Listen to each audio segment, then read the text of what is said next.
The art of project governance. Project governance requires more than just turning up, making decisions, supporting the project, doing the other things you're told to do. It is also a bit of an art because it's how you do it, when you do it, that makes as much difference as what you do. So in this session we're going to look at some of the critical areas of project governance and how we help. Think of teaching your child to drive. And many of you may have been in this situation, but if you are, your car, your insurance, and your life is in their hands when they've got the wheel. In business terms, your reputation. You're not running the project, but you have a project manager to do that.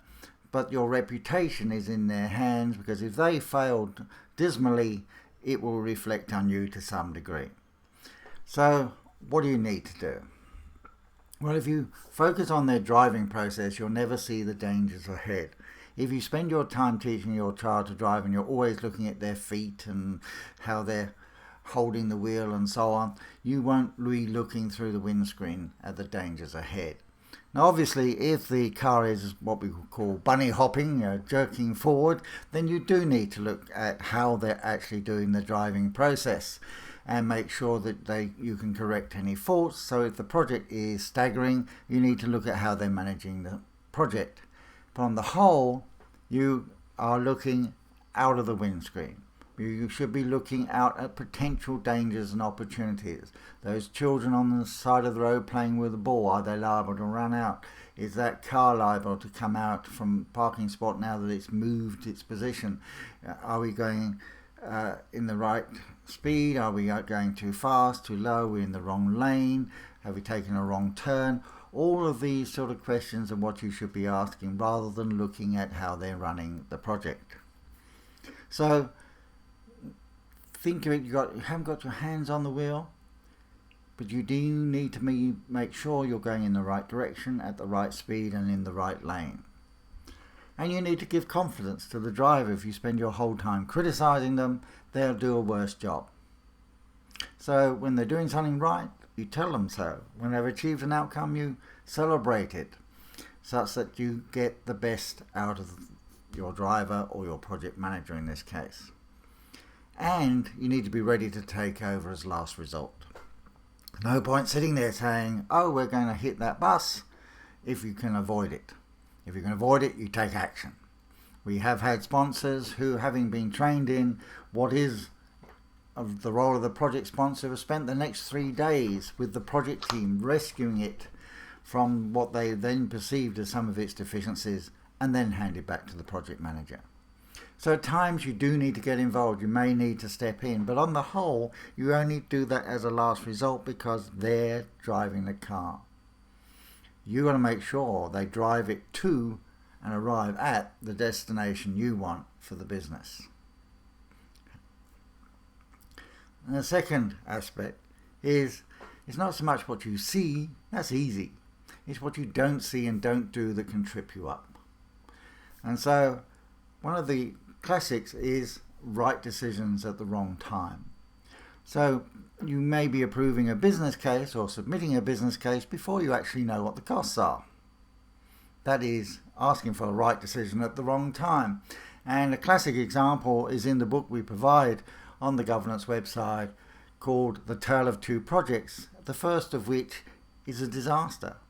But many of the decisions made on that project were the right decisions at the wrong time. So it's not just a matter of making decisions, but making the right decisions at the right time. Making sure you're actually making progress. 95% complete is 100% incomplete. In reviewing a major program of work recently that had finished stage 1 and was 3 months into stage 2, 25% of the workload being done in stage 2 was actually finishing off stage 1, which had not been delivered 100% complete. And so, of course, that was taking resources away from stage 2, which meant that was going to be late, etc., etc., etc. You need to be sure that what is being delivered, what is claimed to being delivered, is 100% complete to the quality required. That's what you need. It's the only true measure of success. Not seeing red when it's warranted. Now, some sponsors and steering committees don't want to see red. Well, I mean, no one wants to see red in that sense. But if it's warranted, you want to see it because it's a cry for help. It is saying we need to focus in this area. On one particular project, a new change manager came onto the project and wanted to rate change management red on the report at the end of the first month.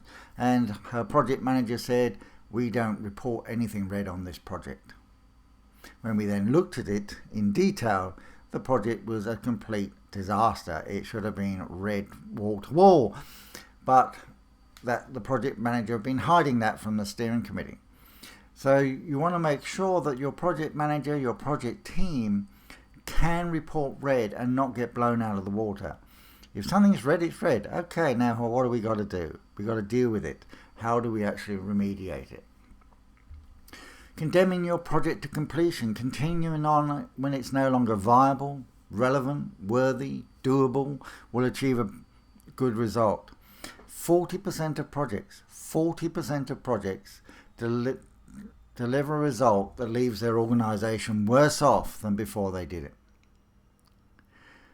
Just spent 6-8 months with an organisation that started a project for 13 million, delivered it for 58, and after 1 year after implementation, the staff voted that all things considered, they were still worse off than before they started. That's the sort of thing you've got to avoid. Just finishing the project is irrelevant if it doesn't improve business performance. And key to that is how you manage and think about change. If you think change is just a support stream to get the solution in, get people trained, run a communications program, you're missing the point. The whole point of the project is to move your organization from its current state to what should be a very clearly specific, defined, measurable end state. And the way you get there is change. You have to change the organization, change the structures, change the job roles, change the systems, change the policies, change the information flows, the performance measures, culture, whatever. Change is the project. The project is change. All projects are change projects. It is not a support stream. It's what you're doing. Not speaking up when you're worried or confused. The statistics say that if you are the only person with a certain viewpoint, you're liable to stick with it 8% of the time. But if there's 2 of you, it goes up to 82% of the time. But when we look at disastrous projects and we interview the sponsors and steering committees, they often say, well, yeah, we thought that was a wrong decision, or I was worried about that, and they didn't do anything about it. If you're not speaking up when you're worried and confused, you are not performing your role. You might be just confused and you just don't understand. Okay, that's fine. Get them to explain it to you again and again and again till you get it. But don't acquiesce and say, okay, I'll just accept I'll be confused. Because that confusion can be an indicator that something's radically wrong. Many years ago, I was given a specification for a system to sign off. And I started reading it, and even with, at that time, 25 years of background in that area, I couldn't understand it. And to my chagrin and permanent embarrassment, I wrote on the front saying, if it can do A, B, and C, I'm happy. What I should have done was stop the project then. What I did do was stop it about 6 months later, but that was several $1 million of wasted investment later. And you need to know the questions to ask and what to look for and how to assess the outputs. I mean, some project managers, not all, but some project managers feel that their role is to placate and keep the steering committee at a distance. Whatever they want to hear will tell them where's the real thing goes on over here. And you need to be able to ask the right questions, know what to look for and how to assess the outputs so that you're not snowed, that you actually can get the best results. And a quick example was I was given accountability for all projects in a bank, and within the first week, on about 4 o'clock Friday afternoon in June, in came some people to sign off on a purchase order. We must send it out today. We've got to get it out today. Otherwise, it won't be delivered in time because we need to have the new system in December. Why? Well, the old system won't work in December. Why? Will it work in November but not in December? We'll run out of disk space. Why don't we just buy some more disks? They don't sell them. Why don't we buy some second-hand disks? They're unreliable. Well, aren't we using a used disk now? Yes. Are they reliable? Yes. Go and buy some more. We solved the whole problem in 2 weeks for total cost of $18,000 when the original projected system cost was $5 million. You need to know the questions to ask and what to look for. And remember that all the major project disasters of the past 30 years have been overseen by steering committees that did not know how to act to save the project. Some just left the steering committee, some just sat and watched it sink. I mean, there are a variety of different ways projects can fail. Your role as sponsor and steering committee is to make sure that they don't, and if the water is lapping at the side, that you either stop it or you do something to correct and deliver a valuable result. Just delivering the project is not the name of the game. It's improving business performance. That's what you've got to always be focused on. And that's why we developed the top Project Governance Centre of Expertise. It's packaged expertise that arms you to be effective and successful. And it covers sponsors, being a sponsor, being on a steering committee, the meetings and reporting you should get, the pre-business case and how to govern that, how to govern the business case, and the whole value delivery aspect, as well as a whole range of bonus materials to help you understand the dimensions and the art and science of project governance. Importantly, it's written by executives for executives. This is a business strategy perspective of project governance, not a project perspective. Big difference, because this is about governing to achieve the business value and deliver the strategy, not governing to finish the project. You need to finish the project to achieve the others, but that's a mean, not an end. It's business value and strategy based. It's short, sharp, and to the point. You could write a book on some of these topics, and some of them we have written a book on, but that's not the point. What do you need to know? What do you need to do? We have both information, explanation, and learning.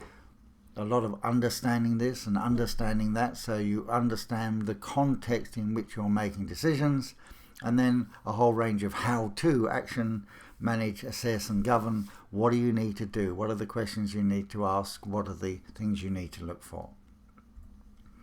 And because it's available in the cloud, it's accessible anywhere on any device. So you can be sitting in a steering committee meeting with an iPad, accessing that topic, risks maybe, or progress, or what to do when you see red on the report. Look at the information provided and use it in the meeting. We believe it's the most comprehensive, most useful, most practical and accessible project governance tools. You're welcome to use it. It really is that simple. Thank you.